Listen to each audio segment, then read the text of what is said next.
Depreciation.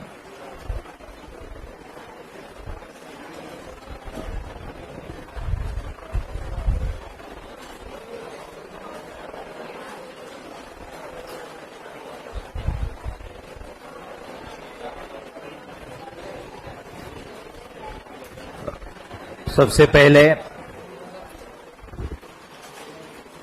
आपके material में आप मार्क कर लो, आपके मटेरियल में आप मार्क कर लो, चाहे तो नोटबुक में भी लिख सकते, नहीं तो क्वेश्चन सेट पे ही डेप्रिसिएशन चैप्टर जो लिखा वहीं लिख लो, एक्सक्लूडेड फ्रॉम कोर्स। नहीं समझा क्या बोल रहा हूं? पूरा चैप्टर नहीं, तो इसलिए जो बोल रहा हूं लिखो ना, excluded from course, excluded from course, उसके नीचे लिखो sinking fund method, sinking fund method, insurance policy method,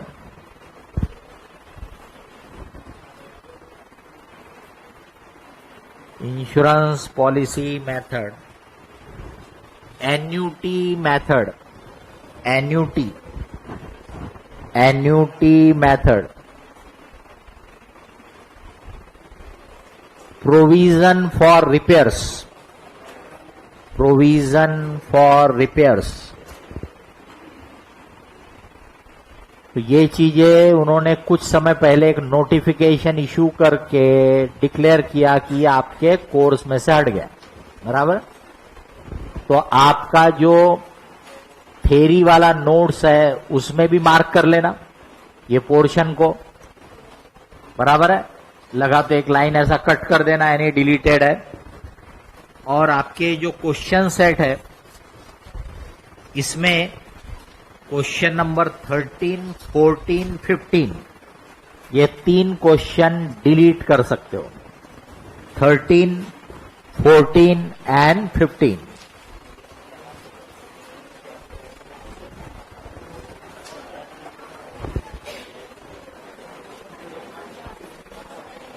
समझ गए?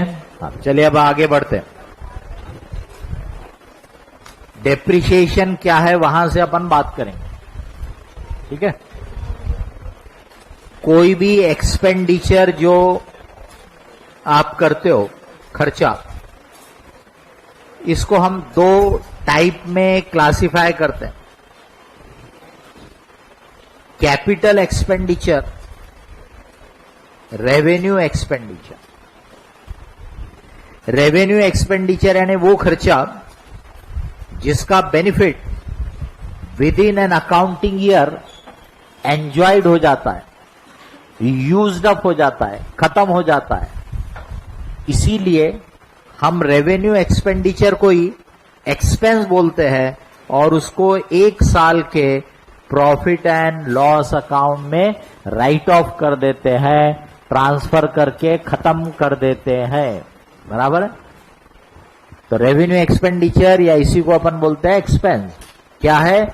जिन खर्चों का benefit with in an accounting year enjoyed हो गया, यूज्ड अप हो गया, खत्म हो गया, उनको हम बोलते हैं एक्सपेंस और उनको हम प्रॉफिट लॉस अकाउंट में ट्रांसफर कर देते हैं, राइट ऑफ कर देते हैं।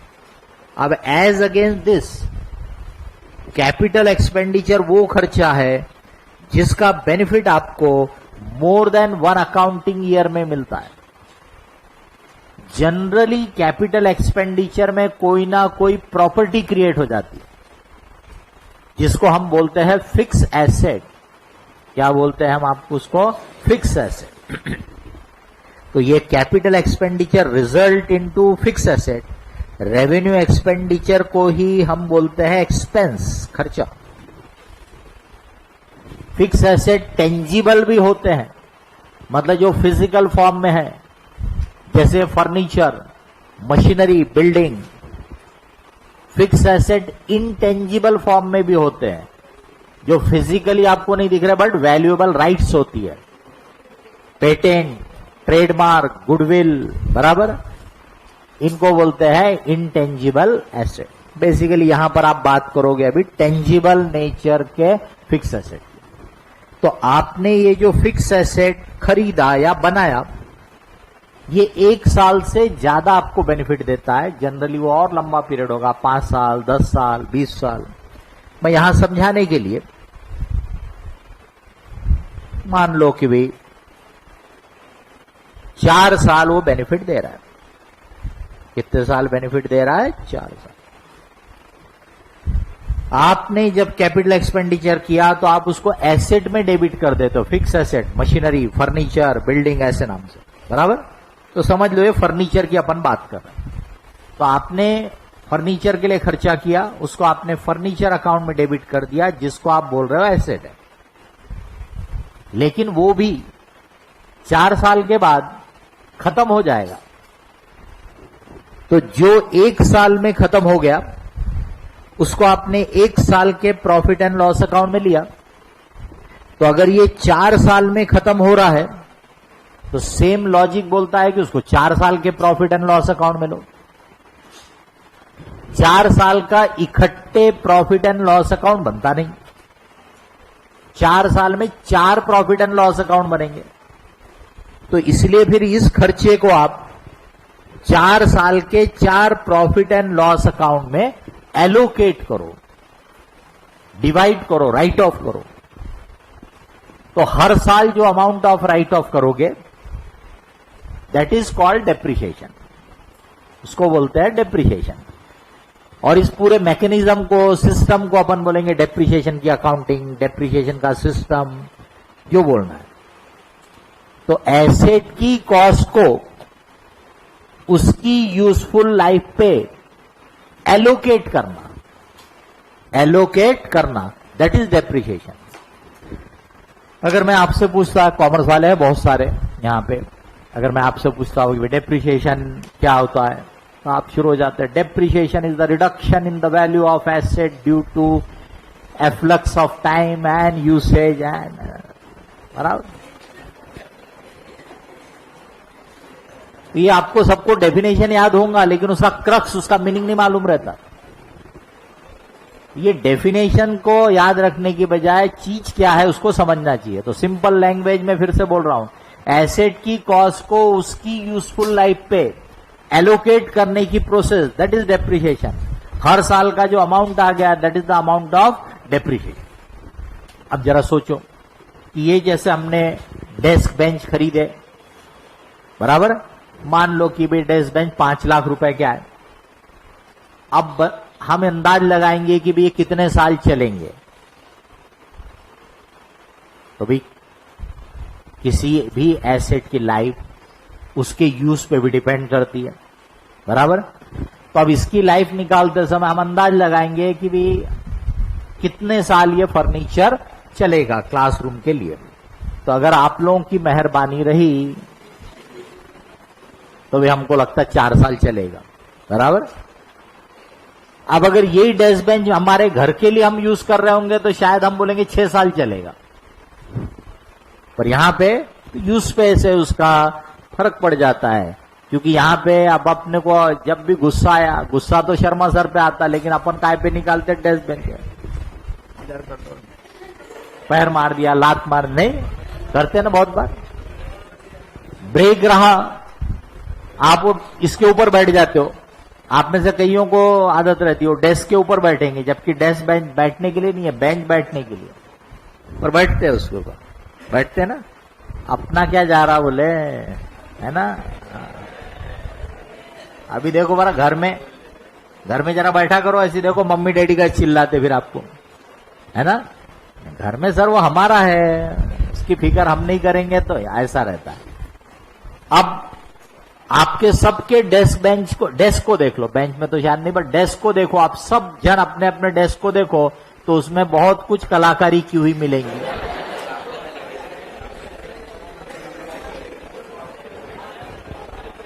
अब हमने इतने बढ़िया लाइट कलर का फर्नीचर बनाया था क्योंकि वो सूदिंग इफेक्ट देखता है, इसको अच्छा लगता है। अगर हम चाहते तो इसकी जगह काले काले बोर्ड लगा देते थे, तो वो एक अच्छा एटमॉस्फेयर नहीं क्रिएट करता। अब हमने लाइट कलर का बिल्कुल लगाया कि आपको अच्छा फील हो, तो आपने उसमें कलाकारी करते बैठ रहे हैं। पेन कईयों के रेडी रहते बिल्कुल, वो क्लास में बैठे बैठे कुछ तो भी करते रहने। ये ज्यादातर अपन लोगों की टेंडेंसी है, इंडियन टेंडेंसी। अपन लोग कभी भी दूसरों की प्रॉपर्टी की, सरकारी प्रॉपर्टी, क्योंकि सरकारी प्रॉपर्टी तो बोल दिया तो उसका तो कोई माई बाप है ही नहीं, है ना। यहीं पे दूसरे देशों में थिंकिंग अलग होती है सिटीजन्स की। वो जो सरकारी प्रॉपर्टी होती है वो मानते कि ये तो हमारी है, क्योंकि पूरे देश की प्रॉपर्टी है, तो इसकी केयर लेना हम सबकी रिस्पॉन्सिबिलिटी है, एंड दे टेक केयर। वो कभी भी मिसयूज नहीं करते ऐसा। अपन लोग बिंदास बिल्कुल, तो सुधरेंगे तो फायदा ही होगा ना। अब आप सोचो, हो सकता आपने नहीं किया होगा, लेकिन किसी ना किसी आपके ही जैसे स्टूडेंट ने किया हुआ है। आपको इतनी की इच्छा रही ड्राइंग वगैरह बनाने की, तो आपके पास नोटबुक रहती है, आखिरी का पेज खोलने का, बनाने का, उसमें क्या बनाना है। तो कई बार आप लोग ये सब काम पता है कब करते रहे? जब टीचर पढ़ाता रहता है, टीचर पढ़ा रहा है और आप यहां करते रहते अपनी कलाकारी। तो नंबर 1 तो क्लास में पढ़ाते समय नहीं होना। नंबर 2 करना है तो आपकी नोटबुक में करो, ताकि कोई डेस्क बेंच भी खराब नहीं होते, बराबर। वो आपकी ड्राइंग अगर बढ़िया बनी, सुंदर ड्राइंग बनी, तो उसको आप बढ़िया फ्रेम करके घर में लगा भी सकते हो। चलिए आगे आते, अपने पॉइंट पे आ जाते हैं। हमको मौका मिला तो हम फिर आपको थोड़ा बहुत सुनाने का काम भी हो जाता, थोड़ा सिखाने का, कि आपका बिहेवियर बदले, रियलाइजेशन हो। अब मेरे को बताइए, आपको मैंने बोला था, आपको लगेगा कि यस, अगर ये खराब नहीं होता डेस्क आपका सामने, तो कितना बढ़िया लगता बिल्कुल आपको। लगता कि नहीं लगता? फिर कई बार लोग उल्टी सीधी चीजें लिखते हो, तो बिल्कुल भी नहीं लिखना चाहिए, समझ रहे? किसी का भी नाम लिख रहा है वो भी नहीं लिखना चाहिए, समझ रहे? तो ये सब चीजें नहीं करना चाहिए। बहुत सारे लोगों को देखते होंगे ना, पब्लिक प्लेसेस में जाओ, थिएटर में जाओ, वो वॉशरूम में कुछ कुछ लिख लिख के रख देंगे।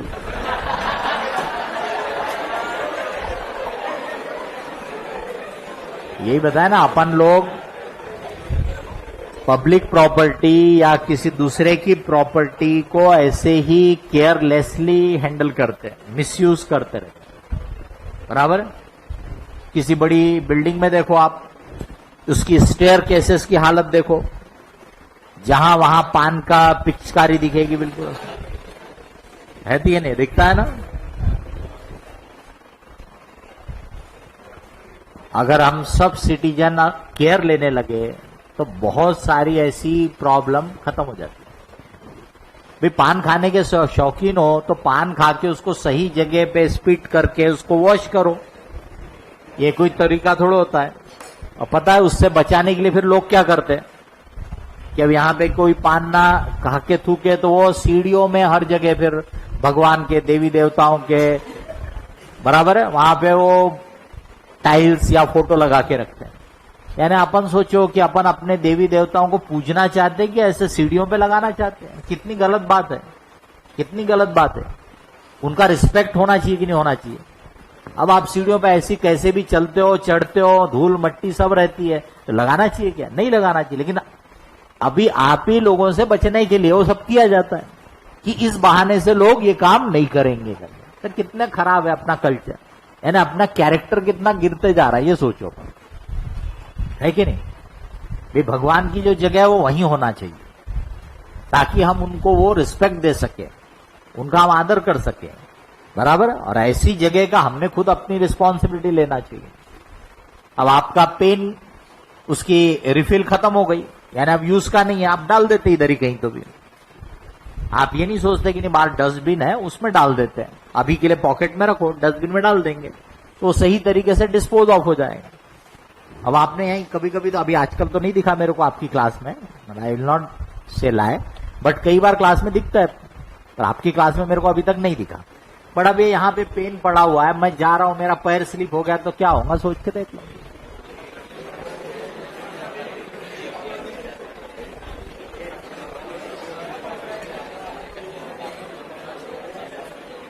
हमको क्या फर्क पड़ता, कोई और आके अकाउंट्स का कोर्स तो पूरा कर ही देगा, है ना। हमको क्या फर्क पड़ता है, सर जाए हॉस्पिटल में। तो भाई ऐसे ही आप ही में से कोई भी स्लिप हो सकता है, क्योंकि पेन राउंड रहते हैं, पैर पड़ गया, ध्यान नहीं रहा तो सीधा स्लिप होगा, कोई भी हो सकता ना। इसलिए अपन ने थोड़ा सा जिम्मेदार बनना चाहिए।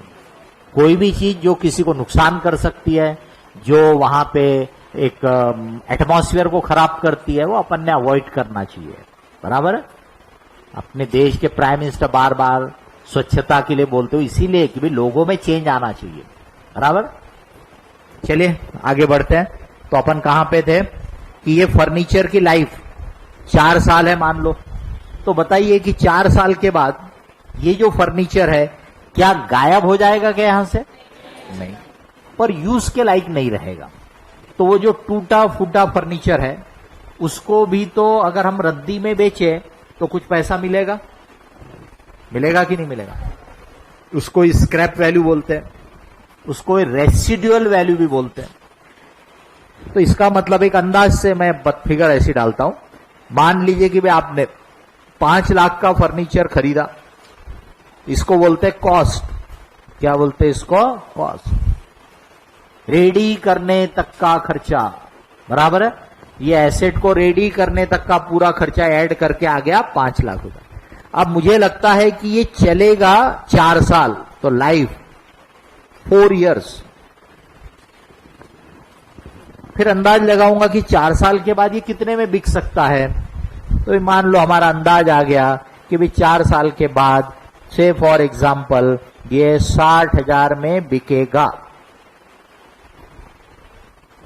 कितने में बिकेगा? 60,000। तो इसका मतलब बताइए कि हमारा खर्चा 5 लाख हुआ कि 4,40,000 हुआ? 4,40,000। और कितने साल आपको सर्विसेज मिली? 4 साल। तो इसका मतलब ये 4,40,000 जो है इसको बोलते हैं डेप्रीशिएबल अमाउंट। क्या बोलते हैं इसको? Depreciable amount. जहां पे सॉल्वेज वैल्यू, रेसिडुअल वैल्यू जो है, स्क्रैप वैल्यू नहीं दिया रहा, ये स्क्रैप वैल्यू नहीं दिया रहा तो 0 मान लेंगे कि कोई वैल्यू नहीं है। तो cost minus scrap divided by life. तो 4,40,000 को 4 साल में एलोकेट किया तो अपन बोलेंगे हर साल कितना अमाउंट लेना चाहिए? 1,10,000। ये जो 1,10,000 है हर साल का अमाउंट, इसको बोलते हैं डेप्रिशिएशन। इसको बोलते हैं डेप्रिशिएशन। डरो मत, नागपुर बहुत सेफ है, यहां बॉम्ब वॉम्ब नहीं फटेगा। अपन इंडिया के बीच में है ना, किसी को यहां तक आने के लिए बड़ा मुश्किल काम है। इसलिए अपन लोग बहुत अच्छी जगह पे, बहुत सेफ जगह है, एनवायरमेंट के हिसाब से भी अपन लोग बहुत अच्छी जगह पे है। इसलिए अपन ने तो और ज्यादा खुश नसीब समझना चाहिए अपने आप को। यहां बाढ़ नहीं आती, यहां पे कोई भूकंप नहीं आता, भगवान ना करे आगे भी नहीं ऐसा हो। नहीं तो बेचारे जो देखिए कोस्टल एरिया के जो टाउन है, जब देखो तब समुद्री तूफान से प्रॉब्लम हो जाता।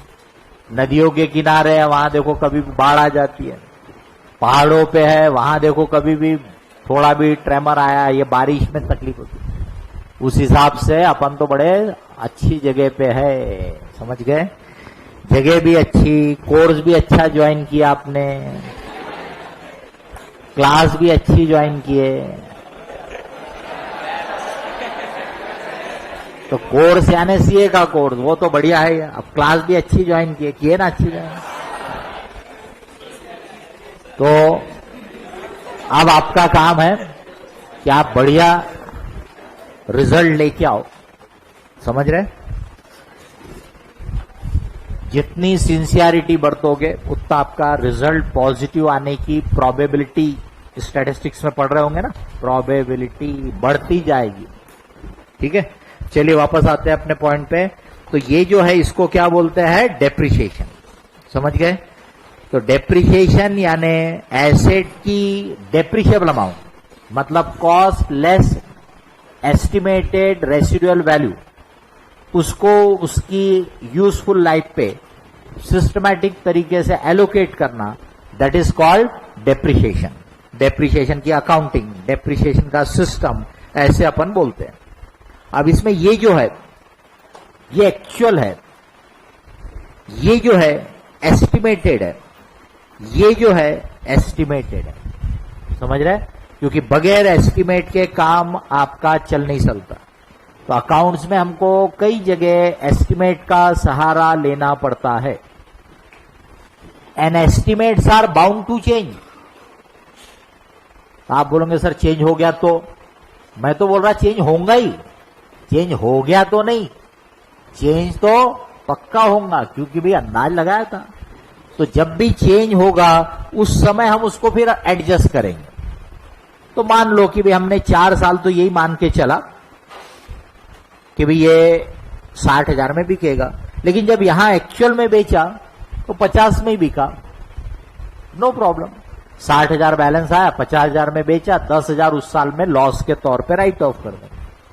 हो सकता है 70 में बिक गया तो नो प्रॉब्लम, 10,000 प्रॉफिट में एडजस्ट कर लेंगे। इसलिए एस्टिमेट्स बदलते हैं, उसमें कोई गलत बात नहीं है। क्योंकि आज की तारीख में यहां पे मेरे को अगर डेप्रिसिएशन चार्ज करना है तो मेरे पास अंदाज लगाने के सिवा दूसरा कोई रास्ता नहीं है। बताइए यहां पे मेरे को आप कैसे डेप्रिसिएशन एक्चुअल बता सकते, बताओ, बगैर ये अंदाज लगाए हो सकता है क्या? नहीं, तो अंदाज तो लगाना ही पड़ेगा। तो ये एस्टिमेट है, ये एस्टिमेट है, ये एक्चुअल है। तो डेप्रिसिएशन के कैलकुलेशन में 3 एलिमेंट आ गए आपके। कॉस्ट यानी कितने में वो आइटम बना, रेडी हुआ। स्क्रैप वैल्यू यानी एंड में जब वो खराब होगा कितने में बिकेगा, और उसकी लाइफ। इसकी मदद से अपन डेप्रिसिएशन का कैलकुलेशन करते हैं। अभी उसके ऊपर आएंगे अपन बाद में, लेकिन उसके पहले कि भाई क्यों एसेट को कम करने की जरूरत पड़ती है, क्यों इसकी जो अमाउंट है वो कम होता जाता है। तो हम बोलते हैं कि depreciation is because of, number 1 तो यूसेज, यूज करने से होता। नंबर 2 पासेज ऑफ टाइम, जैसे जैसे समय निकलेगा एसेट पुराना होते जाएगा, इसलिए भी वो डेप्रिशिएट होता है, बराबर। तीसरा हम बोलते हैं ऑब्सोलिसेंस, किसी चीज का ऑब्सोलिट होना, मतलब टेक्नोलॉजी चेंज होने से वो चीज बेकार हो गई, ऐसा अगर आपको लगे तो हम बोलेंगे ऑब्सोलिट हो गया। और आपके लिए बड़ा सिंपल सा एग्जांपल, आपको आपके मम्मी डैडी ने बड़े अच्छे से एक मोबाइल लेके दिया था 2 साल पहले आपके हैप्पी बर्थडे पे, बराबर। बर्थडे पे जरा जबरदस्ती कर लेते ना, नहीं होना ही है। तो आपके हैप्पी बर्थडे पे आपको 2 साल पहले मोबाइल मिला था। अब ये वाले हैप्पी बर्थडे पे देखो फिर मम्मी डैडी के पीछे पड़ते फिर से कि मोबाइल नया चाहिए। फिर मम्मी डैडी बोलेंगे भाई मोबाइल तो लेके दिए थे, है तो तुम्हारा, बेकार हो गया है। क्यों भाई बेकार हो गया? मोबाइल तो फिजिकली बिल्कुल वैसे ही है जैसा वो पहले काम कर रहा था, अभी भी काम कर रहा है, बट नए नए टेक्नोलॉजी आ जाती है, वो इसमें काम नहीं कर रही होगी। तो इसलिए आपको क्या लगता है कि अरे बेकार हो गया कर, जबकि वो अदरवाइज बिल्कुल परफेक्ट है। तो ऐसे जो टेक्नोलॉजी चेंज होने की वजह से एसेट बेकार हो जाता है तो हम उसको बोलते हैं ऑब्सोलिट होना, ऑब्सोलिसेंस का लॉस। तो हमको ये जो लाइफ एस्टिमेट करते हैं, लाइफ एस्टिमेट करते समय सबको ध्यान रखना पड़ता है। यूसेज भी जैसे मैंने बोला अभी स्टूडेंट के यूज के लिए है तो थोड़ा, पब्लिक यूज के लिए है तो थोड़ा रफ यूज होगा, ये ध्यान में रखेंगे, बराबर। तो यूसेज को ध्यान में रखना पड़ता है। टाइम जैसे जैसे जाएगा एसेट पुराना होगा, उसको ध्यान में रखना पड़ता है। टेक्नोलॉजी वाला आइटम होगा तो वो भी ध्यान में रखना पड़ता है। तो जैसे आपके इलेक्ट्रॉनिक वाले जितने आइटम हैं, इनकी लाइफ हमेशा अभी कम मानी जाएगी, जबकि फिजिकली उनकी लाइफ ज्यादा हो सकती है, बट क्योंकि टेक्नोलॉजी बदल जाती है वो आइटम बाद में आपके यूज लाइक रहते नहीं है। और एक पॉइंट, लीगल रिस्ट्रिक्शन भी कभी कभी रहते हैं। अभी अपने यहां भी आने का चल रहा है मेरे ख्याल से, लेकिन अभी आया नहीं है। बट जहां तक जैसे अमेरिका है, मैं जो नंबर बोलूंगा वो मेरे को भी नहीं मालूम है, ऐसी आपको समझाने के लिए नंबर बोलूंगा, बट फैक्ट करेक्ट है कि अमेरिका में कार की एक लाइफ प्रिस्क्राइब की है उन्होंने। Car will be on the road only until expiry of that life. उसके बाद कार रोड पे नहीं रहेंगी, रखना होगा तो घर के अंदर रख सकते। नहीं समझा क्या? रोड पे नहीं रहेंगी का मतलब चला नहीं सकते। रोड पे का मतलब क्या हो गया? आप यूज कर रहे हैं। तो जैसे मान लो कि उन्होंने कार की लाइफ बोला कि 10 ईयर मान लो, तो अभी कार मैन्युफैक्चरर बोलता कि भाई मेरी कार तो 15 साल चलेगी, बराबर, लेकिन अपन डेप्रिसिएशन के लिए लाइफ कितनी पकड़ेंगे? 10 साल। क्यों? क्योंकि 10 साल के बाद लीगली हम उसको यूज नहीं कर पाएंगे, उसको स्क्रैप कर दिया जाता है। फिर समझ में आ गई बात? तो ऐसे ये सब फैक्टर को ध्यान में रख के लाइफ एस्टिमेट की जाती है डेप्रिसिएशन के लिए। अभी कंपनी होगी अगर आपकी, तो कंपनीज एक्ट में भी शेड्यूल 2 है डेप्रिसिएशन पे, और schedule 2 of companies act life of asset बताता है। ये वाले टाइप के एसेट की लाइफ इतनी, ये वाले टाइप की लाइफ इतनी, सब दिया है। तो जो मैनेजमेंट चाहे वो उसकी मदद ले सकता है।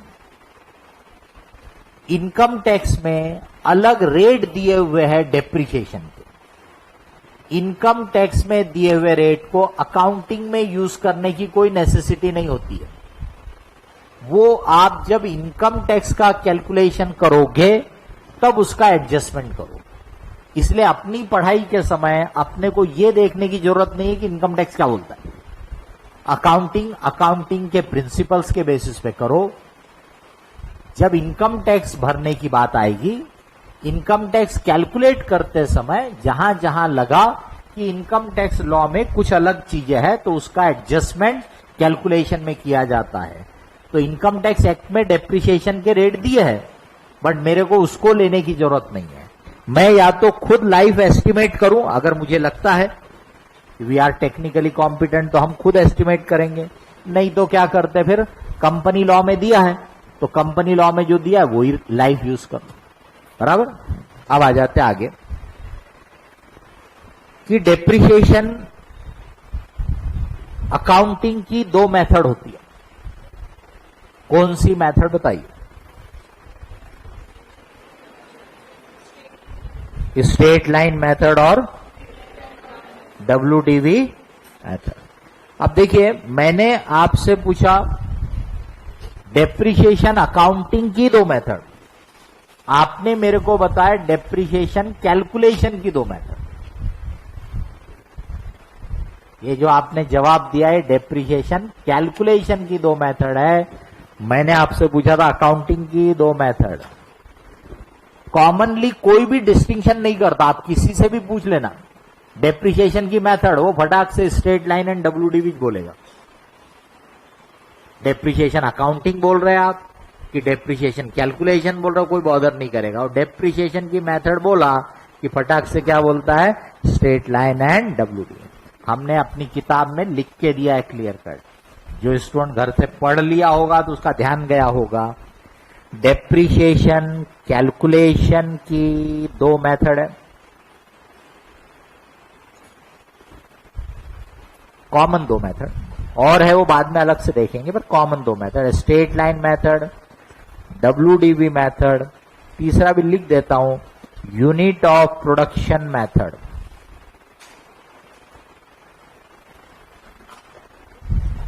डेप्रिसिएशन अकाउंटिंग की 2 तरीके हैं।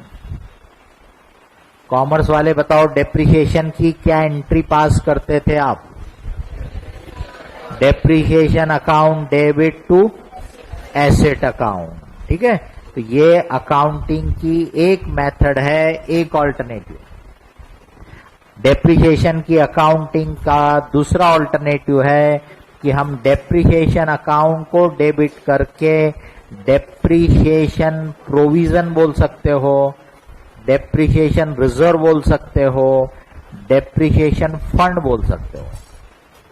इस नाम से क्रेडिट कर देते हैं, मतलब एसेट अकाउंट में क्रेडिट करने के बदले एक नया अकाउंट बना लेते हैं। तो अकाउंटिंग के ये 2 ऑल्टरनेटिव है, अकाउंटिंग के ये 2 ऑल्टरनेटिव है। कैलकुलेशन के कॉमन 2 ऑल्टरनेटिव है, पर ये मेथड कुछ खास टाइप के एसेट पे, खास टाइप की सिचुएशन में काम में आता है, बराबर। इसको अपन बाद में बात करेंगे। यूनिट ऑफ प्रोडक्शन मतलब वहां पर हम लाइफ इन ईयर्स में नहीं बात करेंगे। तो जैसे मशीनरी खरीदा, अब मशीनरी से मान लो कि भी कोई एक पर्टिकुलर प्रोडक्ट तैयार होता है, तो हम ये नहीं देखेंगे कि ये मशीन कितने साल चलेगी, हम ये देखेंगे कि इस मशीन से कितनी नंबर ऑफ यूनिट प्रोड्यूस होगी और डेप्रिसिएशन उसके बेसिस पे लेंगे। तो that is called unit of production method. जहां पे लाइफ इन ईयर्स में रहेगा उसमें ये आपकी पहली और दूसरी मेथड है, स्ट्रेट लाइन मेथड और WDV method. Unit of production method में life will not be in terms of year, life will be in terms of usage. Machine के केस में नहीं तो ऐसा बोलेगा कि भाई ये मशीन कितने घंटे चलेगी, तो कितने ईयर की बात नहीं होगी, हाउ मेनी आवर्स मतलब कितने घंटे यूज में रहेगी, ठीक है, उसके हिसाब से। तो आप बाद में जब देखोगे प्रॉब्लम तो समझ जाएगा। अभी आप पहले दो मेथड पे ध्यान दो। तो हमारे पास अकाउंटिंग तो बता दिया, इनको बाद में प्रॉब्लम में यूज करेंगे। कैलकुलेशन पे आते हैं। ये जो कैलकुलेशन आपको सामने दिख रहा है, ये स्ट्रेट लाइन मेथड कैलकुलेशन है। स्ट्रेट लाइन मतलब एक सरी का डेप्रिसिएशन आता है। तो 1,10,000 यहां भी रहेगा, 1,10,000 यहां भी रहेगा, 1,10,000 यहां भी रहेगा। इसलिए इसको फिक्स इंस्टॉलमेंट मेथड भी बोलते हैं, इसको फिक्स इंस्टॉलमेंट मेथड भी बोलते हैं, इसको स्ट्रेट लाइन मेथड भी बोलते हैं। अब इसमें जो लाइफ इन ईयर्स दिया, ये ऐसे लाइफ इन ईयर, तो आप ऐसे कैलकुलेट कर लोगे लाइक दिस।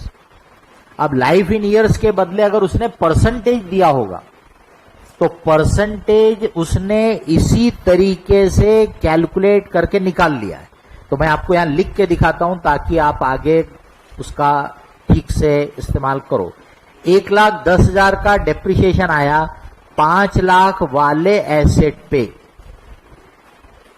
परसेंटेज में चाहिए इसलिए 100 से मल्टीप्लाई कर दिया।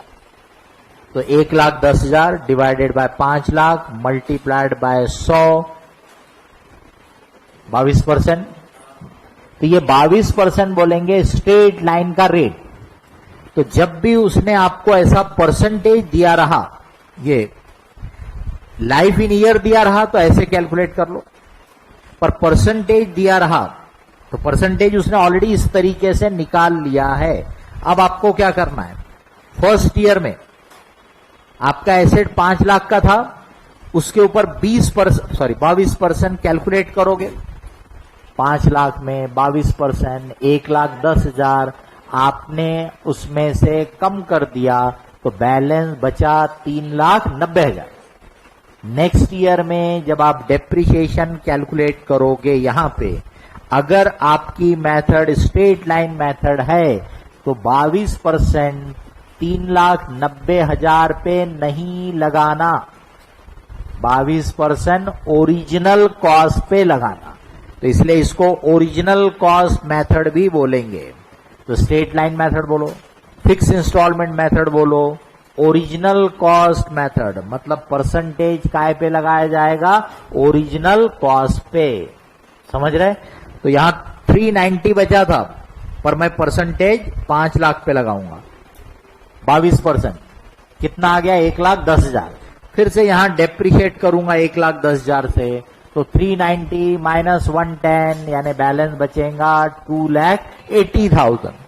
यहां 280 हो गया, पर मैं जब इस ईयर में डेप्रिसिएशन कैलकुलेट करूंगा तो अगेन 22% काय पे लूंगा, ओरिजिनल कॉस्ट पे। ये समझ में आ गया? ये कैलकुलेशन का एक तरीका हो गया, स्ट्रेट लाइन मेथड या फिक्स इंस्टॉलमेंट मेथड या ओरिजिनल कॉस्ट वाली मेथड। ठीक है। अब WDV मेथड में आपको अगर उसने ये डाटा दिया ऐसा, तो इसके ऊपर से रेट निकालने के लिए स्टैटिस्टिकल फॉर्मूले की जरूरत पड़ती है, और वो फॉर्मूले को आपको सॉल्व करने के लिए या तो साइंटिफिक कैलकुलेटर लगेगा या फिर लॉग, एंटी लॉग वगैरह की जरूरत पड़ती है। अपन कौन सा सब्जेक्ट पढ़ रहे हैं? अकाउंट। इसका मतलब वो अपने यहां का काम का नहीं है। वो आप अपने मैथ्स स्टैट्स में पढ़ते हो, ठीक है। इसलिए आपको वो WDV मेथड में ऐसा डाटा नहीं देगा, बल्कि वो आपको सीधे सीधे क्या करेगा, रेट दे देगा, WDV का रेट दे देगा। चलो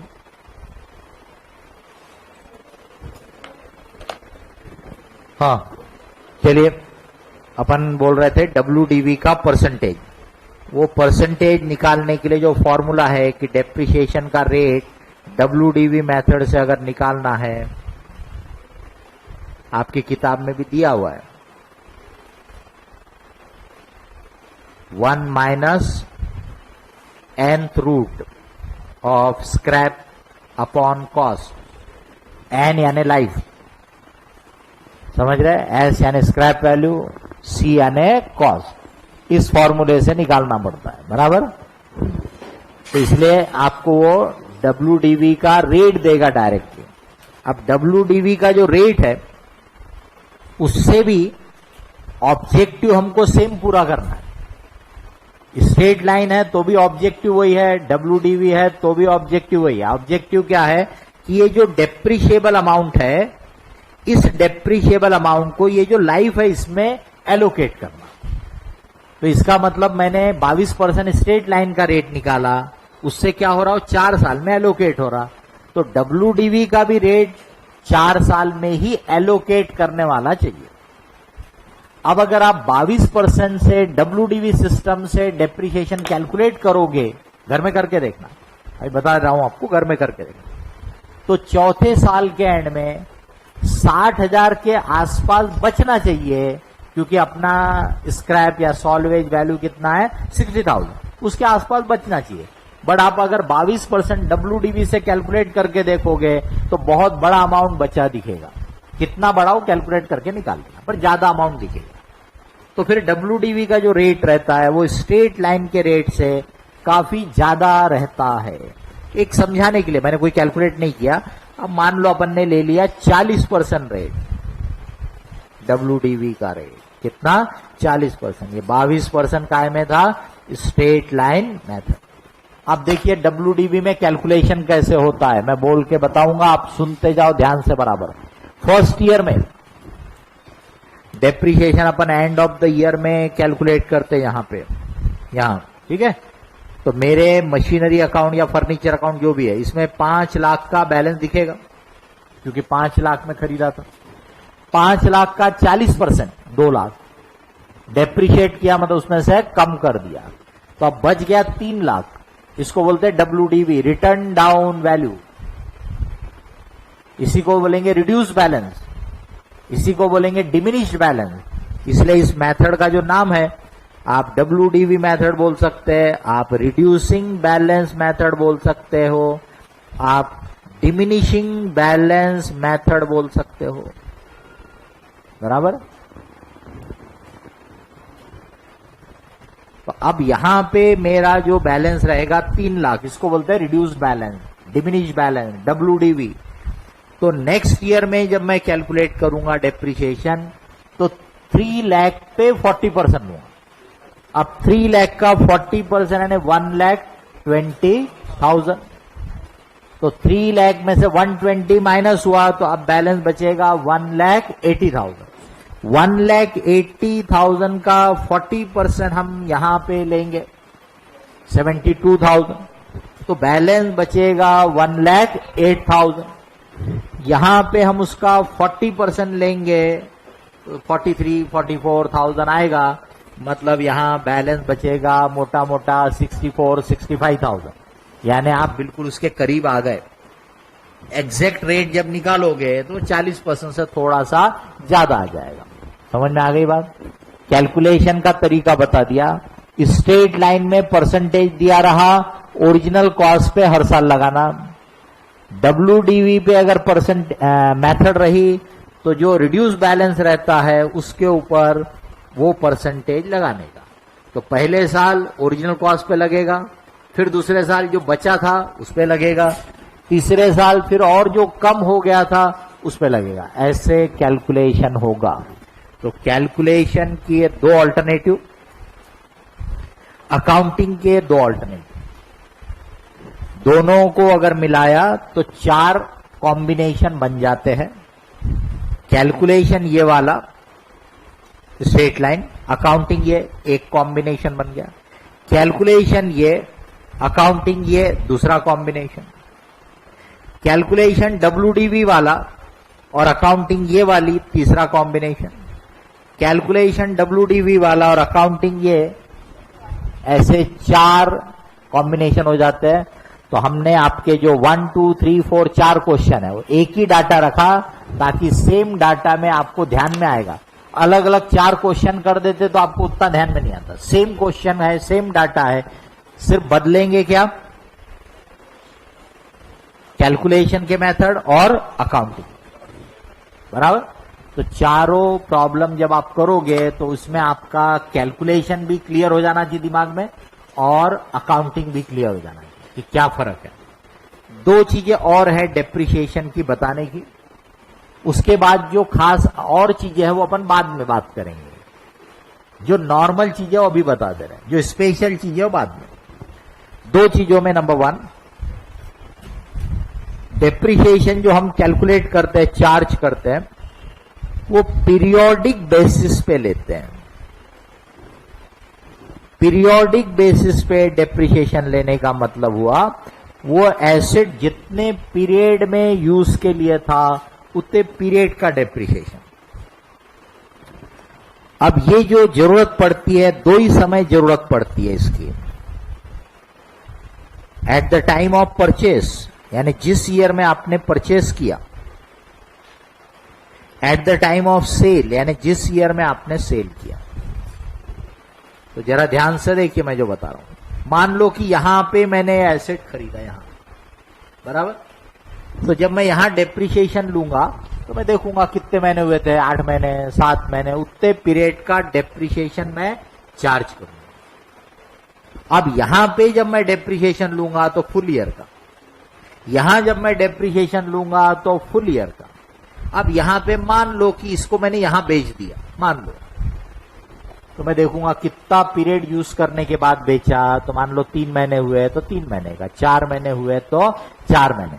ये पीरियोडिक का मतलब ये होता है खरीदते वाले ईयर में और बेचने वाले ईयर में, यानी किसी भी एसेट के फर्स्ट ईयर में और किसी भी एसेट के लास्ट ईयर में आपको इसकी जरूरत पड़ती है।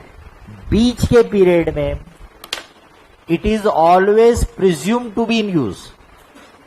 तो यूज का मतलब ये मत समझो कि हम रोज रोज का हिसाब रखते हैं करके।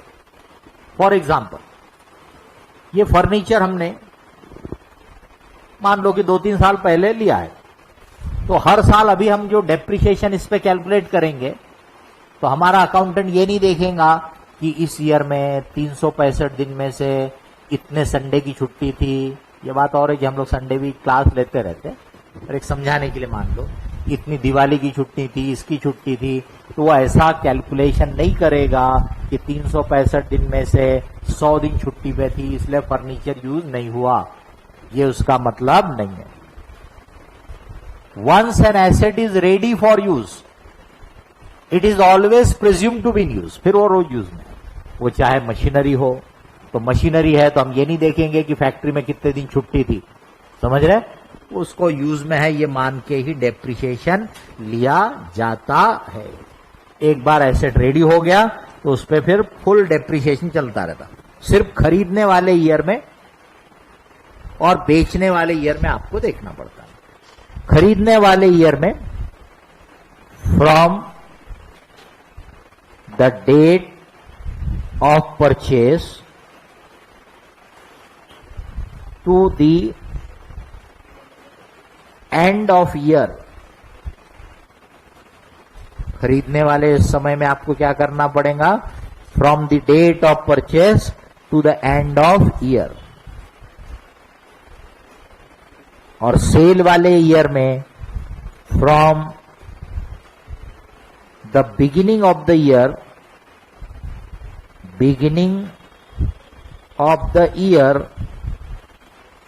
To the date of cell,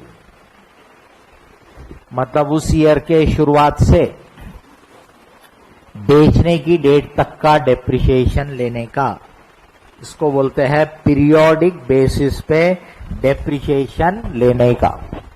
company law भी बोलता है पीरियोडिक बेसिस पे लेना चाहिए, अकाउंटिंग स्टैंडर्ड्स भी बोलते हैं पीरियोडिक बेसिस पे लेना चाहिए। इसलिए अपने मन से अपन कभी भी कैलकुलेशन करेंगे तो अपन पीरियोडिक बेसिस पे लेंगे, लेकिन उसकी जरूरत कब पड़ती है आपको? जब वो एसेट को खरीदा उस ईयर में और जब वो एसेट को बेचा उस ईयर में।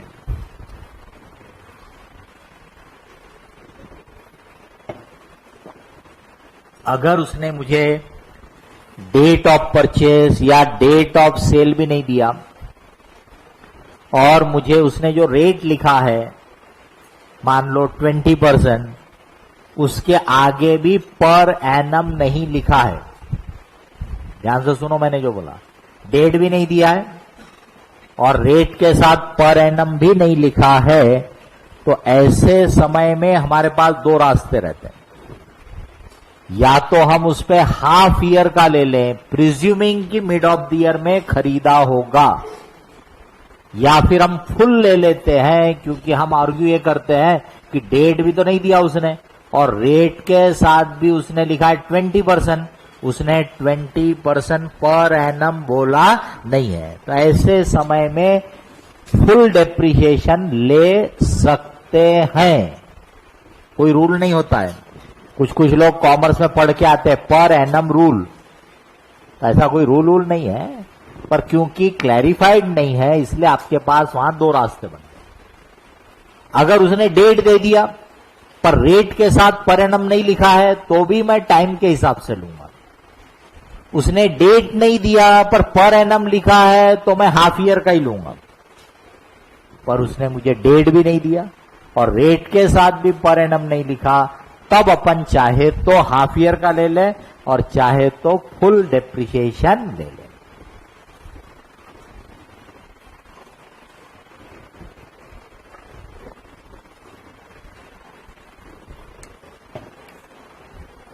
अब एक चीज और है इसमें कि जब भी आप एसेट को बेचोगे, when asset is sold, when asset is sold, तो एसेट की बुक वैल्यू,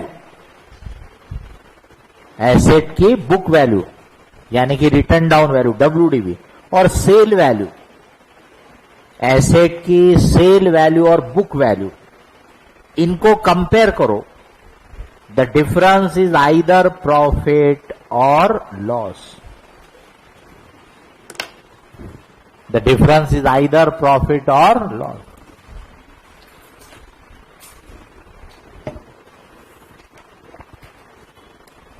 अब इसको अकाउंट करने की फिर जरूरत पड़ती है। तो जब भी हम एसेट बेचेंगे तो उसके ऊपर ये डेप्रिसिएशन ले लेने का, पहले अकाउंट कर लेने का, उसके बाद उसकी सेल वैल्यू यानी कितने में बेचा और बुक वैल्यू यानी अकाउंट बुक के हिसाब से वो एसेट कितने का है कंपेयर करने का। The difference is either profit और लॉस, और फिर इसको एडजस्ट करने की एंट्री पास करो।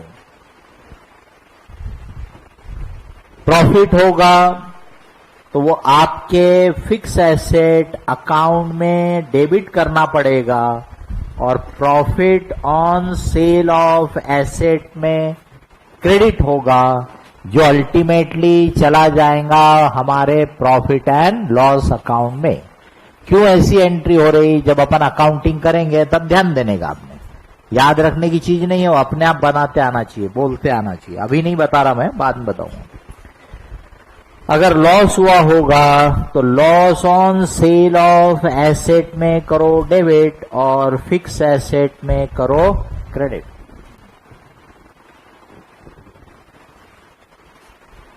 ये डेप्रिसिएशन की कहानी हो गई जो कॉमन है, नॉर्मल है।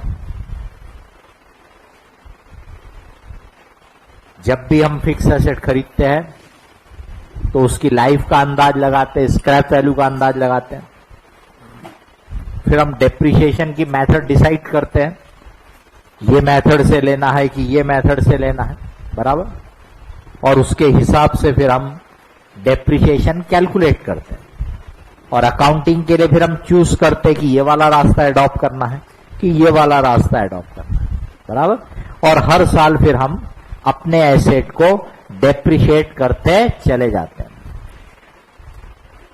जब किसी एसेट को खरीदा तो चेक कर लो, हो सकता है बिल्कुल बिगिनिंग में खरीदा होगा तो पूरे साल का डेप्रिसिएशन आ जाएगा, बीच में खरीदा होगा तो इसलिए ये डेप्रिसिएशन इतने पीरियड का लो।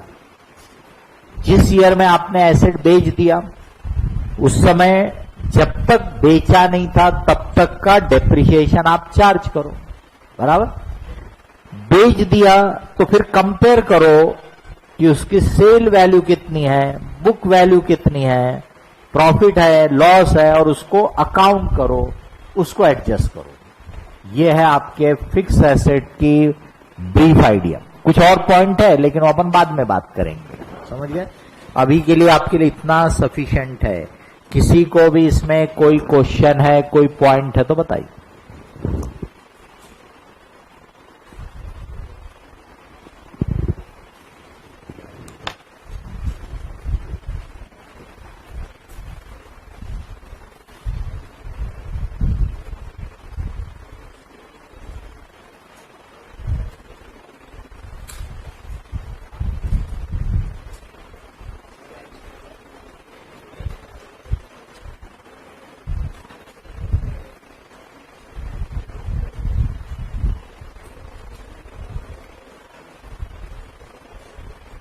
फीडबैक फॉर्म भरे थे ना आप लोगों ने? अकाउंट्स का तो नहीं भरे?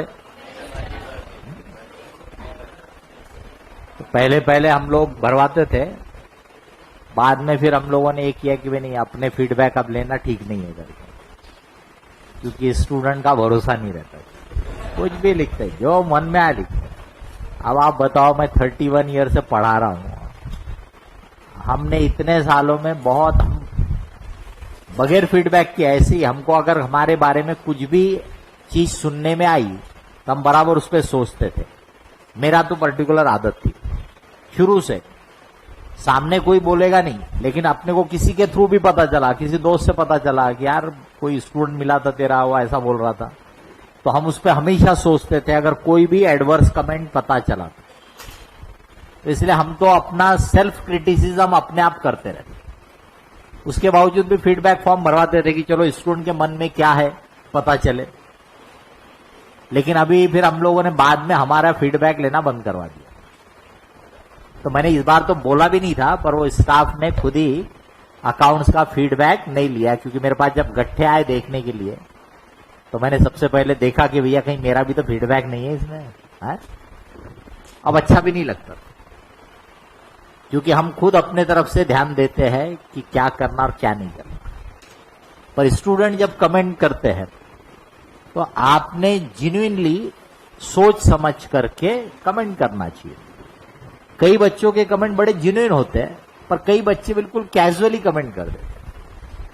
अभी कोई चीज अगर आपको नहीं समझ में आ रही तो आपको यह सोचना चाहिए कि इसमें आपकी कमी है कि टीचर की कमी है।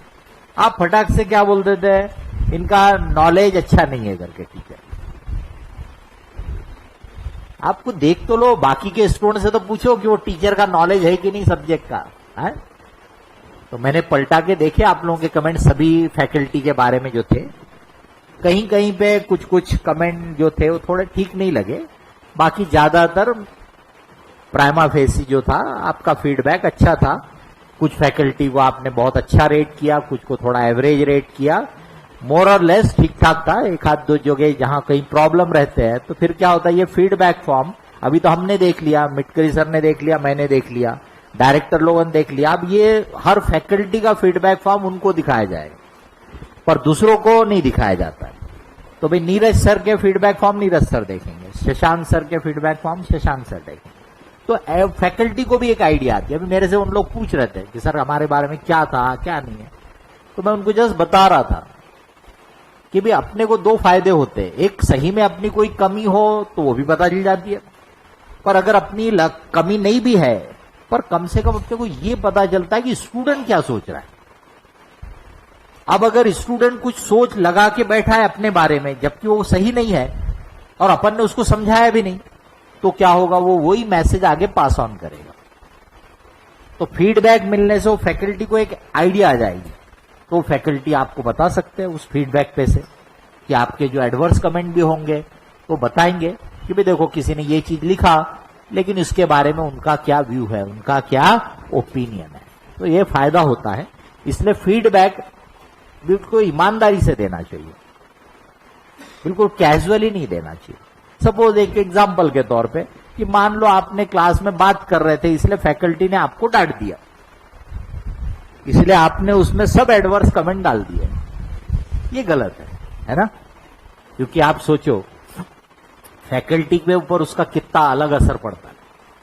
आपको लगता होगा कैजुअली, इसीलिए मैं बताया ना, हम लोगों ने अपने फीडबैक लेना बंद कर दिया क्योंकि बिल्कुल दिमाग खराब हो जाता है। कभी कभी बच्चे लोग कुछ भी लिख देते हैं, यानी फीडबैक बोला मतलब कुछ भी, यानी कुछ सोच समझ के तो लिखना चाहिए ना, तो कुछ भी लिख देते हैं, इसलिए वो अपने से सहन नहीं होता। फिर इसलिए अपन ने बोला अपने फीडबैक बंद कर दो। तो पहले तो क्या था, हम लोग मेन सीनियर लोग थे, सब डायरेक्टर लोग ही थे पढ़ाने वाले, मैं, Mitkari sir, Jain sir, Rathi sir. धीरे धीरे सर्कमस्टेंसेस में ये हो गया, तो अब बाकी के सब जूनियर फैकल्टीज है, तो इसलिए इन लोगों को आइडिया मिलना चाहिए, इसलिए फीडबैक फिर से हमने शुरू करवाया। 11th 12th और फाउंडेशन, इस लेवल में फीडबैक लेने से थोड़ा सा एक आइडिया आएगा। आपको सेकेंड बार फिर से फीडबैक पूछा जाएगा जब आपका कोर्स खत्म होने के टाइम पे रहेगा, आखिरी में, तो तब आप ईमानदारी से फीडबैक दो। आपको लगता है कोई कमी है किसी भी तरीके की तो लिखो, ऐसा नहीं कि नहीं लिखो, बट अच्छे तरीके से लिखो और जेन्युइनली आपको जो लगता है। आपको समझ में नहीं आ रहा, उसका कारण ये नहीं होता हमेशा कि फैकल्टी अच्छा नहीं पढ़ा रहा। नंबर 1, या तो आप उस चीज में वीक हो गए। अब जैसे मैथ स्टैट से थोड़े से टेक्निकल है, हो सकता है आपका वो नंबर्स पे ग्रिप ही नहीं है बिल्कुल, इसलिए तकलीफ जारी होगी। आप ये देखो कि फैकल्टी अपनी तरफ से पूरी ईमानदारी से आपके लिए काम कर रहा कि नहीं कर रहा। अगर आपको लगता है कि फैकल्टी अपने तरफ से पूरा ईमानदारी से काम कर रहा है, तो फिर अपने को लगना चाहिए कि यार अपनी वीकनेस है, इसलिए अपन ये जल्दी ग्रास्प नहीं कर पाते। होमवर्क नहीं कर रहे आप, इसलिए आपका नहीं रहता, बराबर। तो फीडबैक ज्यादातर ने तो अच्छे से लिखा है, ऐसा नहीं कि कोई सब उल्टा सीधा लिखा है। किसी किसी के कमेंट थे वो भी शायद उन्होंने कोई गलत इंटेंशन से नहीं लिखे, बट उन्होंने वैसा लिखा हुआ था किसी को। जैसे किसी का आप लिख दोगे कि फैकल्टी को नॉलेज ही नहीं है सब्जेक्ट का, ऐसा नहीं।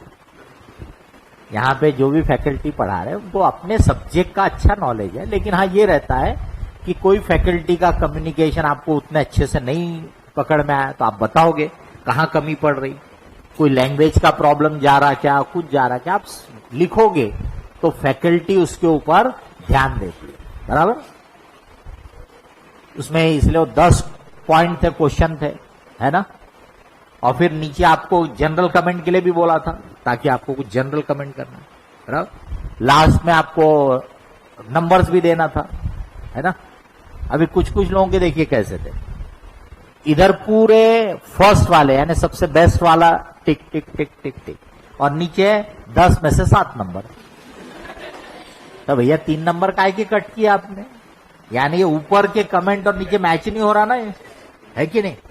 यहां सब बेस्ट है तो यहां पे 10 आउट ऑफ 10 होना, यहां पे सब वर्स्ट है तो यहां पे 0 होना। क्या होना, 0। अब इसके बीच में है, आपको लगा कुछ फीचर्स आपको बहुत अच्छे लगे, कुछ कम, तब आपका वो नंबरिंग जो है 10 और 0 के बीच में जाना चाहिए। तो इधर दिखता है कि इधर किसी ने इधर नंबर मार्क्स में पुअर भी मार्क कर दिया कोई इस पे, लेकिन नंबर 10 में से 10 दे दिए। तो ये भी नहीं है ना बराबर। जब आपको लग रहा है कि कुछ चीजों में आप सेटिस्फाइड नहीं हो, आपने एवरेज डाला है, किसी में पुअर डाला है, तो फिर इधर 10 आउट ऑफ 10 कैसे दो गया। तो ऐसा नेक्स्ट टाइम जब फीडबैक करो तो ऐसा थोड़ा सोच समझ करके बराबर करो, ताकि आपके फीडबैक से फैकल्टी को एक आइडिया है, अगर उनको कुछ लगता है चेंजेस की जरूरत है तो दे विल डू इट, बराबर। वो उसको क्लास में आगे इनकॉर्पोरेट करेंगे, ध्यान देंगे।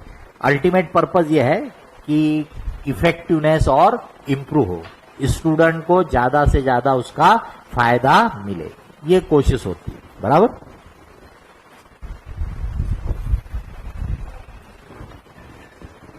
इसमें किसी को कोई क्वेश्चन है तो बताइए, नहीं तो हम आगे बढ़ते।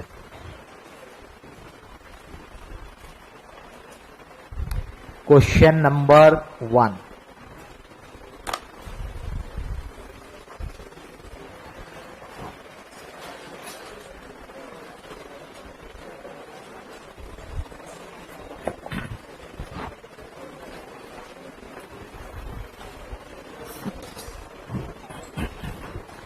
on 1st April 13, Moon Limited purchased a plant for 10 lakh.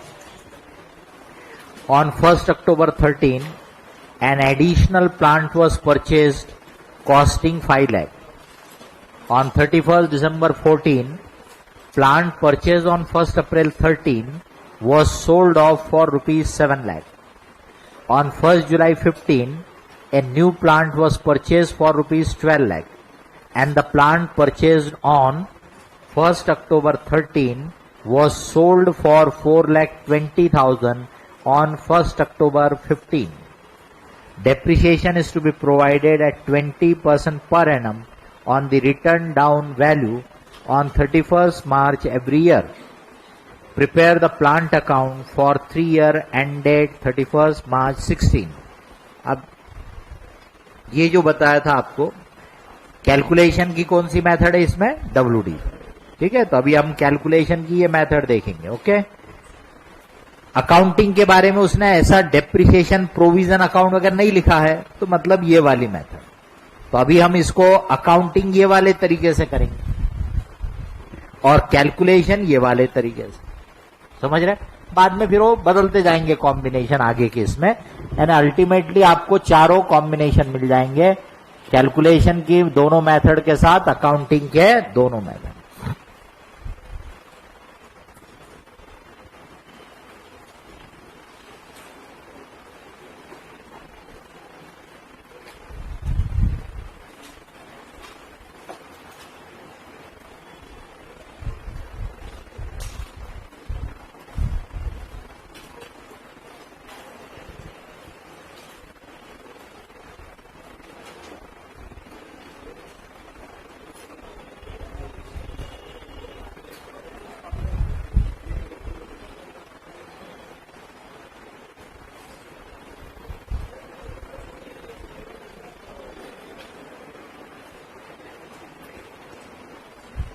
Machine account, plant account बोलेगा, प्लांट एंड मशीनरी बोलेगा, चलता है। डेट, ये पर्टिकुलर्स, अमाउंट, सेम इधर, डेट, पर्टिकुलर्स और ये अमाउंट। अब यहां पे अपन फोलियो नंबर वगैरह के कॉलम नहीं बनाते, क्योंकि अपने पास वैसी स्पेस जो है लिखने के लिए कम रहता है। अब मैं कई बार चीजों को ना एक पेज में एडजस्ट करना चाहता हूं, इसलिए मैं उस हिसाब से रखता हूं। आपको लगता है कि आपको नोटबुक में एक पेज में एडजस्टमेंट को तकलीफ जा रही, तो आप मत करो ना, 2 पेज में करो, ताकि क्योंकि आपको आपकी नोटबुक दोबारा पढ़ना है, यूज करना है। कल किसी ने मेरे को कुछ पूछ रहा था, तो मैंने देखा वो बहुत कंजस्टेड लग रहा था, उसको समझ में नहीं आएगा दोबारा पढ़ोगे तो, लिखने में जगह नहीं है आपके पास। तो आप फिर उस हिसाब से बनाओ कि आपकी लिखी हुई चीज आपको आगे यूज करना है, ये ध्यान में रखने का, बराबर। तो मैंने यहां पे जैसे आजू बाजू में 2 अकाउंट बनाए, आप एक के नीचे एक बनाओ ना। बाजू बाजू में बनाओगे एक ही पेज में, तो फिर वो कैसा बहुत ही कंजस्टेड हो जाएगा आपको।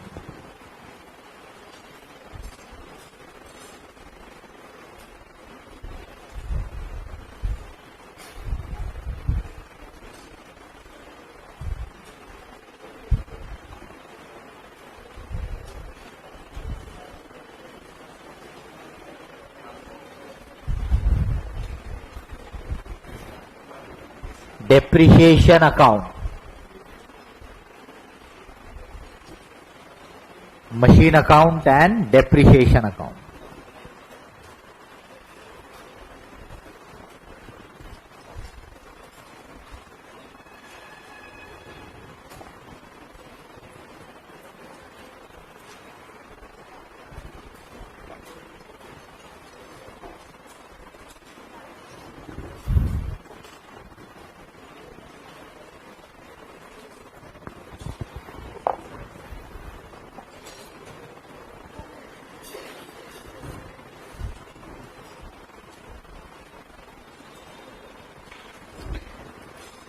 चलिए हो गए ready. 1 April 13 Moon Limited purchase a plant for 10 lakh. क्या एंट्री होगी? Machinery account debit to cash bank. अब इतना बड़ा अमाउंट है तो कैश मत बोलो, ठीक है, बैंक अकाउंट।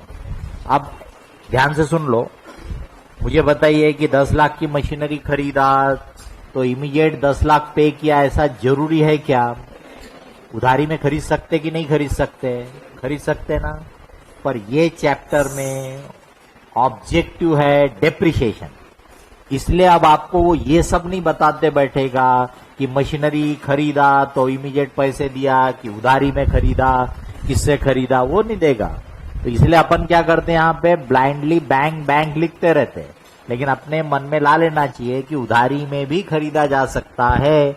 उधारी में खरीदूंगा तो machinery account debit, party account credit. बाद में पार्टी को पेमेंट करूंगा, तब पार्टी को करूंगा डेबिट, बैंक को करूंगा क्रेडिट। अब वो सब अपन ने बेसिक अकाउंटिंग पढ़ चुके हैं, इसलिए वो सब अब हर जगह नहीं बताते बैठेगा। हर चैप्टर का कुछ एक खास पर्पस होता है, जैसा भी डेप्रिसिएशन है उसमें ही है, फोकस है डेप्रिसिएशन, कैलकुलेशन, अकाउंटिंग, उसमें और वेरिएशन। तो यहां पर फिर वो ऐसी चीजों के बारे में आपको जानकारी नहीं देगा। तो अपन ने बैंक लिख दिया, नो प्रॉब्लम। 1 अप्रैल 13 1/4/13 डेट आपको यहां नहीं दिख रही, आप लिख लो बराबर 1/4/13। मशीन में किया डेबिट, बैंक में हम कर रहे क्रेडिट। 10 लाख रुपए की मशीन खरीदा।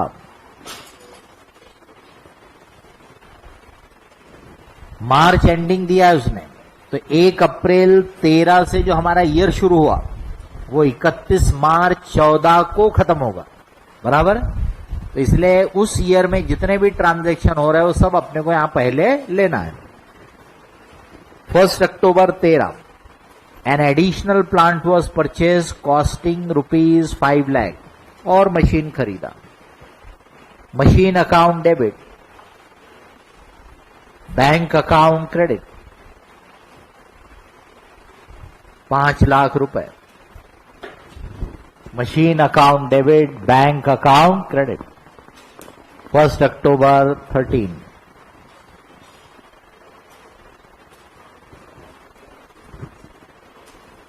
अब अगला जो ट्रांजैक्शन दिया है वो नेक्स्ट ईयर का है। तो अब इस ईयर के एंड में अपन पहुंच गए, तो एंड ऑफ द ईयर में अपन डेप्रिसिएशन चार्ज करते।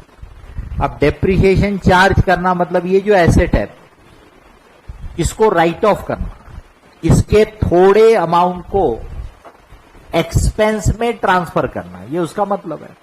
अब मेरे को देखो ये डेबिट है, इसको खत्म करना है, इसको रिड्यूस करना है, इसको राइट ऑफ करना है, तो ऑब्वियसली मैं यहां करूंगा क्रेडिट और एक्सपेंस के अकाउंट में करूंगा डेबिट। इसलिए अपनी एंट्री हो जाती है डेप्रिसिएशन अकाउंट डेबिट। तो डेप्रिसिएशन अकाउंट में करूंगा डेबिट 31 मार्च 14 और मशीन अकाउंट में करूंगा क्रेडिट। तो depreciation account debit, machine account credit 31 मार्च 14। मशीन अकाउंट में करूंगा क्रेडिट। ये हो गई एंट्री। अभी आपको बताया था अकाउंटिंग के भी 2 तरीके हैं, अभी अपन ने एक तरीके की बात कर रहे हैं, बाद में अपन दूसरा तरीका भी देखेंगे। तो इस तरीके में अपन एसेट को क्रेडिट कर देते हैं जब अपन डेप्रिसिएशन चार्ज करते हैं तो डेप्रिसिएशन में डेबिट, एसेट में क्रेडिट। अब इसका कैलकुलेशन करते समय मेथड, रेट, इनको अपने ध्यान में लाने का। अपने इस प्रॉब्लम में WDV मेथड बोला है और 20% रेट दिया है, समझ गए। ये एसेट है, इनके ऊपर डेप्रिसिएशन कैलकुलेट करना है। फर्स्ट ईयर में आप ये जो परसेंटेज है वो इसी के ऊपर लगाओगे। इसी के ऊपर ये परसेंटेज लगेगा। सेकेंड ईयर से अब इनकी WDV आ जाएगी, तो सेकेंड ईयर से ये परसेंटेज जो है वो जो बचा हुआ बैलेंस रहेगा, रिड्यूस बैलेंस रहेगा, उस पे लगेगा। पर पहले साल ये ओरिजिनल कॉस्ट थी उसकी WDV की तरह काम में आएंगी। इसके ऊपर पहले ले रहा हूं ये मशीन, ध्यान से देखते जाना। 1 अप्रैल 13 को मैंने ये मशीन खरीदा था, आज 31 मार्च 14 है, मतलब ये मशीन को पूरा साल मैंने यूज किया, इसलिए इस मशीन पे मैं 20% के रेट से 2 लाख रुपए का डेप्रिसिएशन चार्ज करूंगा। बराबर है? 10 लाख पे 20% 2 लाख रुपए। अब ये वाली मशीन, इस मशीन को मैंने 1 अक्टूबर 13 को खरीदा है और अभी है 31 मार्च 14, तो गिनती लगा सकते हो, अक्टूबर, नवंबर, दिसंबर, जनवरी, फरवरी, मार्च, 6 महीने हुए, तो 6 महीने का डेप्रिसिएशन लेना। 5 लाख पे 20% 1 लाख होता है, ये 12 महीने का हो गया। So divided by 12 multiplied by 6 तो आ जाएगा 50,000। कितना डेप्रिसिएशन आ जाएगा? 50,000। तो इसका मतलब टोटल डेप्रिसिएशन मैं चार्ज करूंगा 2.5 लाख। मशीन में क्रेडिट, डेप्रिसिएशन में डेबिट। अब ये जो बैलेंस बचेगा मशीन अकाउंट में, ये बैलेंस मैं कैरी फॉरवर्ड कर लूंगा नेक्स्ट ईयर की बुक्स में। ये बैलेंस चला जाएगा नेक्स्ट ईयर की बुक्स में। ऐसे अपन अकाउंट के दोनों साइड टोटल कर लेते हैं। अब ये टोटल वोटल मैं ज्यादातर जगह नहीं लिखूंगा, अभी लिख दिया हूं, ये मैं हर बार लिखूंगा नहीं। 2 लाइन उसके नीचे ड्रॉ किया और आगे बढ़ जाएंगे। आपको लगा कि लिखना है तो आपने ऐसी जगह छोड़ देने का, बाद में लिखते रहने। अभी जो बैलेंस 12,50,000 आपने कैरी फॉरवर्ड किया, वो नेक्स्ट ईयर की बुक्स ऑफ अकाउंट में ब्रॉड फॉरवर्ड होगा। तो नेक्स्ट ईयर में 1/4/14 डेट बराबर लिख लेना, 1/4/14 बैलेंस ब्रॉड फॉरवर्ड 12,50,000 12,50,000 ये एसेट का बैलेंस कैरी फॉरवर्ड हो गया, नेक्स्ट ईयर की बुक्स में आ गया। बराबर। अब डेप्रिसिएशन हमारा एक्सपेंस है। अभी हमने फाइनल अकाउंट पढ़े नहीं है, पर आपको 2-3 बार मौका पढ़ने पे बताया कि all expense, all income are transferred to profit and loss account. तो डेप्रिसिएशन का खर्चा भी हम प्रॉफिट एंड लॉस अकाउंट में ट्रांसफर कर देंगे। समझ गए? तो प्रॉफिट एंड लॉस अकाउंट में डेबिट, डेप्रिसिएशन अकाउंट में ये हमारी अकाउंटिंग हो गई 2013-14, 2013-14 की। अब नेक्स्ट ईयर में 14-15 आपका ईयर है। नेक्स्ट ईयर में on 31 December 14 the plant purchase on 1 April 13 was sold off for ₹7 lakh।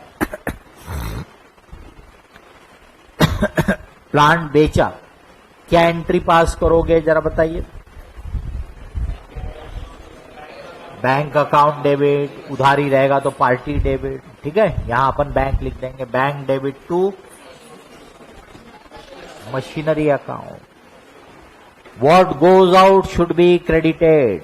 क्या है आपका डबल एंट्री रियल अकाउंट के लिए है, व्हाट गोज आउट। अब ये मशीनरी आपके पास से जा रही है, तो आप 31 December 14 को मशीन में करोगे क्रेडिट, बैंक में करोगे डेबिट 7 लाख रुपए।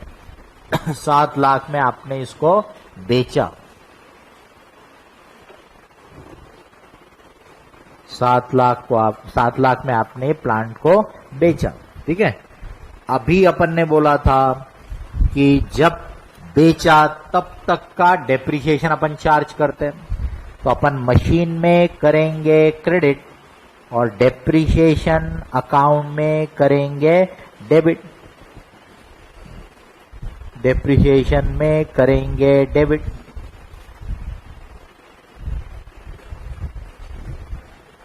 अब उसने आपको बताया कि भी कौन सी वाली मशीन बेचा, तो बोलता है जो 1 अप्रैल 13 को खरीदा था, यानी ये वाली मशीन, समझ रहे, ये वाली मशीन बेचा ये।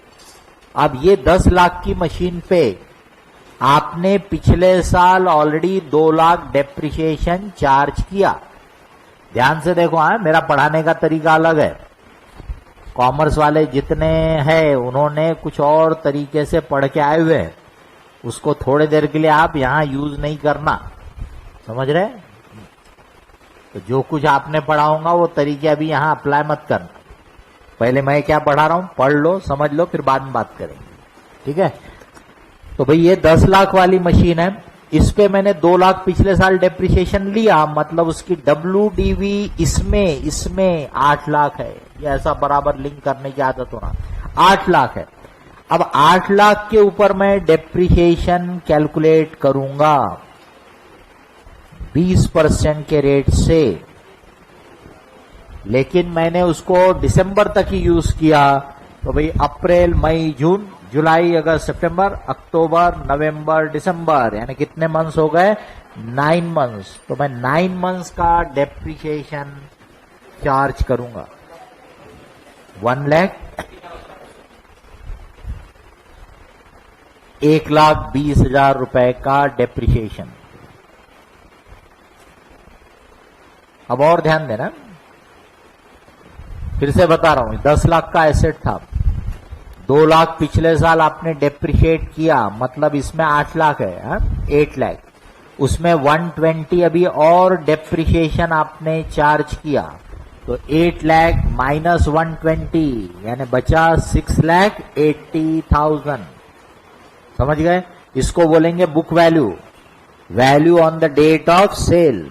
तो 6,80,000 वाले एसेट को 7 लाख में बेचा तो फायदा हुआ कि नुकसान? बिल्कुल क्लियर कट और आसानी से बोलते आना चाहिए। 6,80,000 का आइटम 7 लाख में बेचा, मतलब 20,000 का प्रॉफिट हुआ है, ज्यादा मिला। अब ध्यान दो, यहां पर वो 8 लाख है और यहां पे क्रेडिट हुआ 8,20,000।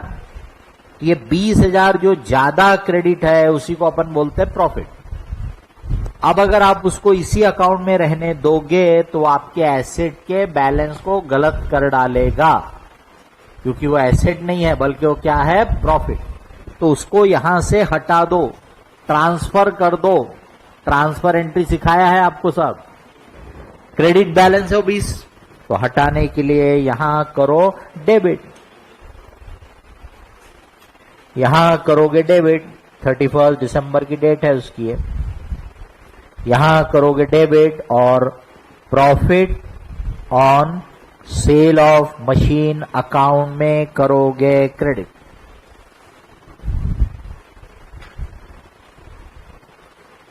Profit on sale of machine account में करोगे क्रेडिट।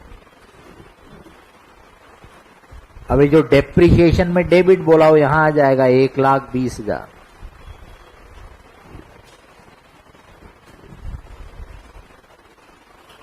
अब मुझे बताइए कि अगर कोई चीज आपने बेच दिया,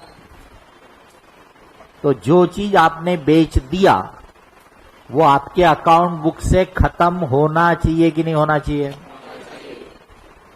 8 लाख अगर डेबिट है और मेरे को इसको खत्म करना है तो क्या करना पड़ेगा? 8 लाख का क्रेडिट, तभी खत्म होगा। इसलिए देख लो आप ध्यान से, इसमें 8 लाख है, 3 बार बता चुका हूं। देखो आपने जो क्रेडिट किया 8,20 और ये डेबिट किया 20, यानी तीनों आइटम का नेट इफेक्ट है 8 लाख का क्रेडिट, यानी वो मशीन आपके बुक से क्या हो गई, खत्म हो गई, क्योंकि वो बिक गई है, अब वो हमारे पास बची हुई नहीं है। अब अगर आप बैलेंस निकाल के देखोगे तो ये वाली मशीन का बैलेंस आपको दिखेगा। ये वाली मशीन पे 50,000 आपने डेप्रिसिएशन किया था, 4.5 लाख बैलेंस आएगा अगर इसका बैलेंस निकालोगे तो, और करेक्ट है। पर अगर आप ये प्रॉफिट की अकाउंटिंग नहीं करते तो आपका बैलेंस गलत हो जाता। इसके बाद वो बोलता है 1 जुलाई 15 मतलब नेक्स्ट ईयर पे पहुंच गया, तो इस ईयर के एंड में हम फिर डेप्रिसिएशन चार्ज करेंगे। एसेट को देखने का, ये एसेट है, ये एसेट नहीं है, ठीक है, ये एसेट है। अब इसका ब्रेकअप देखना है तो इसमें ये दोनों है, इसमें से ये वाला ऑलरेडी बिक चुका है, उस पे जो डेप्रिसिएशन लेना था हम ले चुके हैं। इसका मतलब अब हमको सिर्फ ये वाली मशीन के ऊपर डेप्रिसिएशन लेना है, समझ गए। अब ये वाली मशीन हमने पूरे साल यूज किया तो पूरे साल का लेना है। रेट और मेथड ये है। अब ये 5 लाख ओरिजिनल कॉस्ट है, इसके ऊपर पिछले साल आपने 50,000 डेप्रिसिएशन लिया था, मतलब उसकी WDV है 4.5 लाख, और 4.5 लाख के ऊपर 20% डेप्रिसिएशन 90,000, 90,000, समझ गए। डेप्रिसिएशन अकाउंट में करो डेबिट,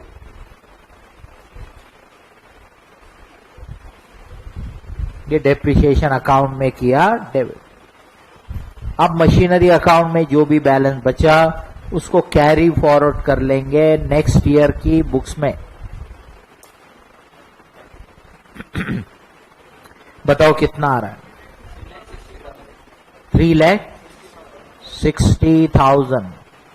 ये बैलेंस नेक्स्ट ईयर की बुक्स में आ जाएगा 1415 को बैलेंस ब्रॉड फॉरवर्ड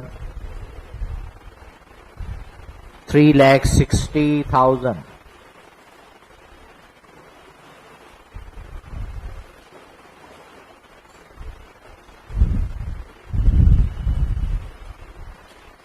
ठीक है, डेप्रिसिएशन ये हमारा खर्चा है, इसको हम हमारे प्रॉफिट एंड लॉस अकाउंट में ट्रांसफर कर देंगे। 2,10,000 ये हमारे प्रॉफिट लॉस में हम ट्रांसफर कर देंगे। अब इस ईयर में 1 जुलाई 15 को a new plant was purchase for 12 lakh. 1 July 15 machinery debit, bank account credit 12 lakh, 12 lakh की मशीन खरीदा, machine debit, bank account credit, 12 lakh की मशीन खरीदा। आगे बोलता है and the plant purchase on 1 October 13 was sold for rupees 4,20,000 on 1 अक्टूबर 15। तो बोल रहा है 1 अक्टूबर 15 को आपने पुराना वाला प्लांट बेचा। कितने में बेचा, तो बोलता 4,20,000 में बेचा, बराबर। अब कौन सा वाला प्लांट बेचा, तो बोलता है जिसको आपने 1 अक्टूबर 13 को खरीदा था, यानी इसकी बात कर रहा हूं, बराबर। वो बोलता है ये वाला प्लांट आपने बेचा, बराबर। अब अपन ने इस प्लांट पे, ध्यान से देखिए, इस प्लांट पे 50,000 का डेप्रिसिएशन पहले साल लिया था, यानी इसमें बचा था 4.5 लाख। फिर ये 4.5 पे 90,000 और डेप्रिसिएशन दिया, बचा था 3,60,000। यानी ये जो 360 है ये उसी मशीन का है जिसको हमने इस साल 6 महीने यूज करने के बाद बेचा। 6 महीने का डेप्रिसिएशन चार्ज करेंगे। 3,60,000 WDV है। इसके ऊपर 20%,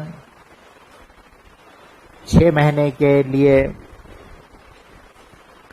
36,000, इसको डेप्रिसिएशन अकाउंट में डेबिट कर दो।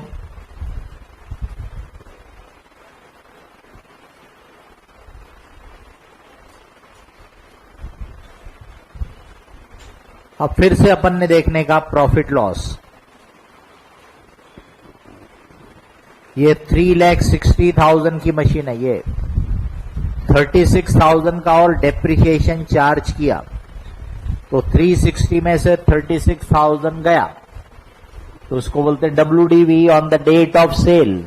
तो on the date of sale WDV हो गई 3,24,000। अब 3,24,000 की मशीन को 4,20,000 में बेचा तो फायदा हुआ कि नुकसान? फायदा, प्रॉफिट। अब उस प्रॉफिट को यहां से हटाना है तो यहां करेंगे डेबिट 1 अक्टूबर 15 को, और profit on sale of machine में करेंगे क्रेडिट। कितना प्रॉफिट हो गया? 96,000।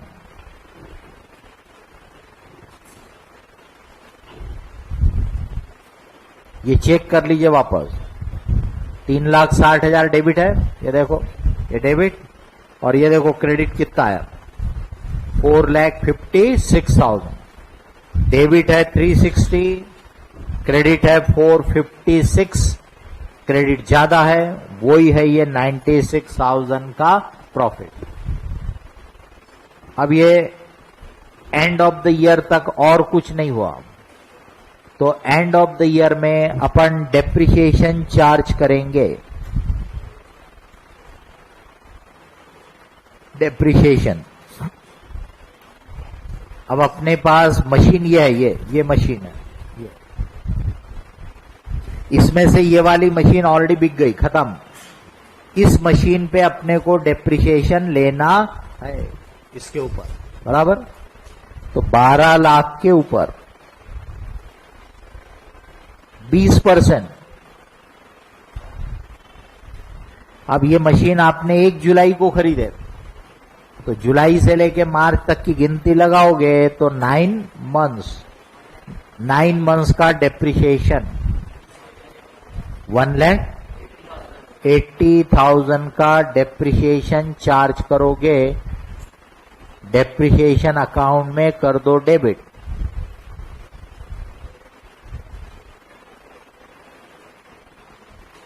अब मशीनरी अकाउंट में जो बैलेंस बचा वो बैलेंस कैरीड फॉरवर्ड।